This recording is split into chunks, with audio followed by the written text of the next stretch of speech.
दोस्तों धरती का सबसे तेज जानवर चीता है, जो महज 3 सेकंड में ही 100 किलोमीटर प्रति घंटे की रफ्तार पकड़ लेता है और यही स्पीड इसे परफेक्ट किलिंग मशीन भी बनाती है। वैसे दोस्तों अब ये प्रजाति बिल्कुल विलुप्ति की कगार पर है। आपको शायद ये बात पता नहीं होगी कि भारत में चीता की प्रजाति आज से 75 साल पहले खत्म हो चुकी थी और पिछले 75 सालों से हमारे देश में कोई भी चीता नहीं था। चीते को पिछले 75 सालों से लाने के कई बार प्रयास किए गए, लेकिन कभी कोई सफल नहीं हो पाया। लेकिन अभी हाल ही में हमारे देश के प्रधानमंत्री नरेंद्र मोदी जी अपने जन्मदिन पर नामीबिया और दक्षिण अफ्रीका से 8 चीते भारत लेकर आए। आखिर कैसे इन चीतों को भारत लाया गया और क्या इन चीतों से भारत को कोई फायदा होगा और आखिर इन चीतों को कितने रुपयों में लाया गया। और बचपन से हम ये पढ़ते चले आ रहे हैं कि टाइगर यानी चीता होता है, लेकिन असल में टाइगर और चीता में क्या अंतर होता है, आइए मिलकर जानते हैं आज की इस वीडियो में। वीडियो शुरू करने से पहले बस आपसे यही रिक्वेस्ट है कि वीडियो को अंत तक देखना और अगर आप हमारे इस चैनल पर नए हैं तो चैनल को सब्सक्राइब करके बेल आइकन को भी जरूर ऑन कर लेना।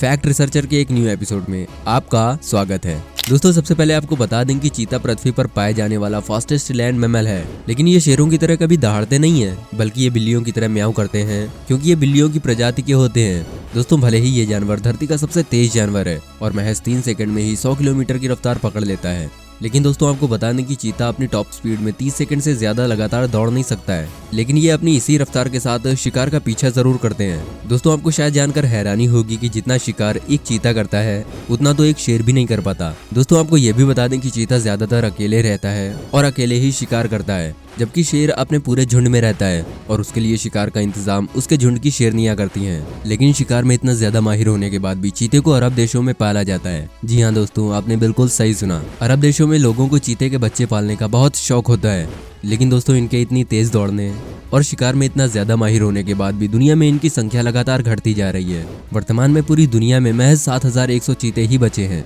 जिसमें से ज्यादातर चीते अफ्रीका में ही पाए जाते हैं, जबकि भारत में अभी तक एक भी चीता नहीं था। दोस्तों आपको बता दें कि जब से भारत में मुगल आए थे तब से ही चीता की संख्या में लगातार कमी आ रही थी। The end of trial the चीता इन इंडिया किताब में ऐसा दावा किया गया है कि अकबर के बेटे जहांगीर ने सैकड़ों चीतों को पकड़ा था और इसी की वजह से इनकी संख्या में भारी गिरावट भी आई थी और अंततः भारत में 3 एशियाई चीते ही बचे थे। लेकिन कोरिया, जो कि वर्तमान में छत्तीसगढ़ के नाम से जाना जाता है, वहां के महाराजा रामानुज प्रताप सिंह देव ने 1947 में उन तीनों चीतों का शिकार कर लिया था, जिसके बाद अगले 5 सालों तक भारत में एक भी चीता ना दिखने से साल 1952 में चीतों को विलुप्त घोषित कर दिया गया था। अब दोस्तों आइए ये भी जान लेते हैं कि इन चीतों को भारत कैसे लाया गया। दोस्तों प्रधानमंत्री नरेंद्र मोदी जी ने अपने जन्मदिन पर 8 चीतों को भारत लाने का विचार बनाया, जिसके लिए उन्होंने सबसे पहले ईरान देश से बात की, क्योंकि ईरान ही एकमात्र ऐसा देश है जहां पर एशियाटिक चीते मौजूद हैं। लेकिन ईरान देश ने चीतों को बेचने से मना कर दिया, जिसके बाद भारत सरकार ने नामीबिया और साउथ अफ्रीका देश से बात की। बात करने पर उन्होंने चीते देने की मंजूरी दे दी, जिसके बाद 8000 किलोमीटर की दूरी से इन चीतों को भारत लाने की तैयारी शुरू की गई। इसके लिए बोइंग 747 को खास तरह से टाइगर शेप में तैयार किया गया और इसमें ही 8 चीते भारत लाए गए थे।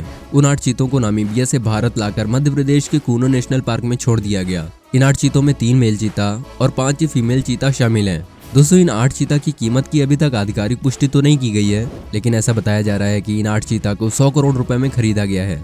वैसे दोस्तों बचपन में हमें ये पढ़ाया गया है कि टाइगर यानी चीता, लेकिन क्या आपको पता है कि इन दोनों में अंतर क्या है? दोस्तों आपको बता दें कि आप इन्हें देखकर ही इनमें फर्क कर पाओगे। पहले तो आप इसकी लुक से ही पहचान कर सकते हैं कि दोनों में कितना अंतर है। चीता 100 से 130 किलोमीटर प्रति घंटे की रफ्तार से भाग सकता है, जबकि टाइगर महज 49 से 65 किलोमीटर प्रति घंटे की रफ्तार से ही भाग सकता है। वैसे दोस्तों क्या लगता है आपको, क्या सच में इन चीतों को भारत लाने में भारत का कोई फायदा है या नहीं? आप अपने विचार हमें कमेंट सेक्शन में बता सकते हैं। आपके कमेंट्स का हमें बेसब्री से इंतजार रहेगा।